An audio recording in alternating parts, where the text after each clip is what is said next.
So I'm Elizabeth Gruendell, and I am talking to you guys today about kale. So kale is another green that we grow at the farm down at Caridad, and it's a pretty amazing crop. We chose this one because it's yet another powerhouse. Kale is full of all kinds of nutrients, vitamins, and minerals, and all the things that our body needs in order to be healthy. And the benefits of leafy greens in general, but especially kale and things like spinach, are going to pull out toxins. So, for example, spinach can carry out 10 times its weight in toxins. So, for as much spinach as you consume, you're going to 10 times that, 10x that, and that's how many toxins are coming out of your body when those greens come out of your body. So with kale, not only does it have the benefits of doing that as well, but it's also going to give you all those extra vitamins. It's just super nutrient dense. In general, you want to look at, the color of the green usually to see how nutrient dense it is. The darker the green, the more nutrients are in there. So that gives you a good rule of thumbs when you're looking at greens to buy. So good morning. So we are talking about kale today, and we do have some ready to harvest in the farm. So I'm planning to hopefully get that done today. So watch our live feed so you can see us harvesting the kale. It's pretty amazing. Growing in the freight container, as you can imagine, kind of grows out to the side and upwards. So it's really amazing. So if you missed it, we were just talking about the benefits of kale. And kale actually helps us to eliminate the toxins out of our body. So with greens in general, we are pulling out up to 10 times its weight in toxins. So once you consume those greens, you're going to increase that by 10 times, and that's how many toxins are coming out of your body, which is important. We talked about this last week because unfortunately we're just everywhere we look, we're inundated with toxins these days, whether it's off-gassing from your new furniture or the walls you just painted, or if it's from your new car or the rug or the products you're putting on your hair. These are all giving us these toxins that are building up in our liver and making us feel sluggish and yucky, and that is adding to what we call total body burden. So when we're eating our greens, we're helping to go in the opposite direction of that total body burden, and so to get rid of some of that. So we're cleaning out the filter like we talked about last week. So what does kale taste like? Kale is a bit more durable than the spinach. It won't kind of wilt as quickly as spinach will. So if it's going to be cooked, it's going to take a little bit longer time. So it's a little bit stronger, which means you can do more with it. You can make a wrap with it. You can use it as like a sandwich wrap. A lot of people will do that, or chard. You can chop it up and put it in your soup. You can put it in your smoothie. As always, I mentioned last week, you can always put your things, hide things in your smoothies and cover it up with fruit if you're not the hugest fan of greens. And it's not too overbearing like some of the greens, like mustard greens and stuff. And arugula, those are really peppery, really strong greens. Kale is a little milder, but not quite as mild as baby spinach. So baby spinach, I would say, is like the least aggressive flavor when it comes to the greens, and kale is not too far off.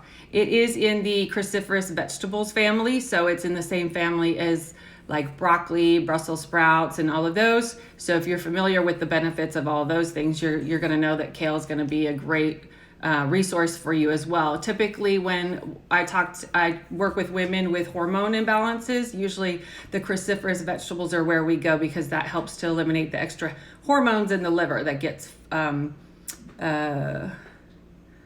something popped up and I'm not sure how to deal with that. I don't know what that is. Sorry, still new to this.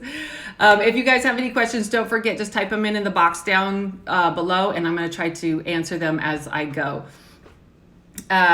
So we talked about what the benefit of kale is. We talked about what it tastes like. So it's not too aggressive of a flavor, but you definitely will taste it.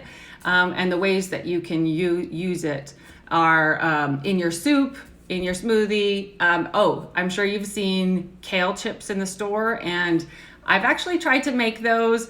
I wouldn't say it was one of my more successful recipes, but it was definitely edible and we all enjoyed it. So you can make kale chips. Essentially, you're just putting them in the oven and drying them out and flavoring them with whatever your heart desires. So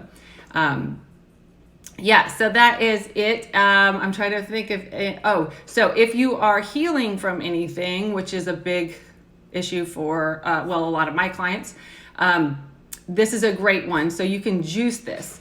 So I always say the difference between juicing and smoothies is smoothies I recommend when you're just wanting to be healthy and maintain health, because it has all the fiber with the actual whatever it is that you're eating, where versus juice I like to use for healing. So that's way more concentrated nutrients because you're taking out the fiber and you're leaving what, left is in the juice, all the nutrients in the juice, which are really great for healing. But you also have to consider that sometimes that can be a lot of sugar, and nature gives us that fiber with all that sugar so that our bodies don't spike our insulin levels. So sometimes you don't want to go too long with just having the juice, especially if there's lots of carrots or something that has a lot of sugar in there, because even though it's a natural sugar, it can still have an effect if it's going to be that concentrated of an amount. Hopefully that makes sense for you guys. All right, so any questions today? I'm going to look through here. Oh, thank you. All right, I don't see any questions about how to use kale or the benefits of it. If you have an autoimmune disease, if you have hormonal imbalance, if you suffer with brain fog, depression, anxiety, skin problems, if you're having acne or anything like that, this is a vegetable or a green that would be really great for you in general, just to incorporate it into your life. So I guess that's it. No questions on kale. I guess this one's a little bit more common. So, oh, and by the way, it can be any topic. It doesn't have to be just what we're talking about. If you have a different nutritional question or exercise or anything like that, feel free to insert it. So I guess that's a nice and short one for this week, you guys. If you have any questions in between these Wednesday wellness sessions, you can send them as a DM or in an email.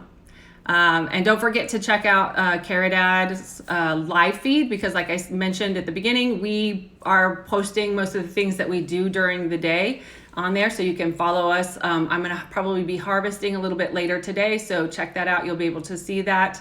And yeah, I think that's it. I'm not sure what that question is. My leg is there versus veins. I'm not sure what you mean by that. I'm sorry.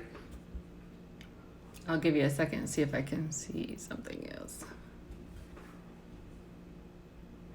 Maybe you're asking if there's something that's good for veins, like varicose veins. Is that what you're asking about?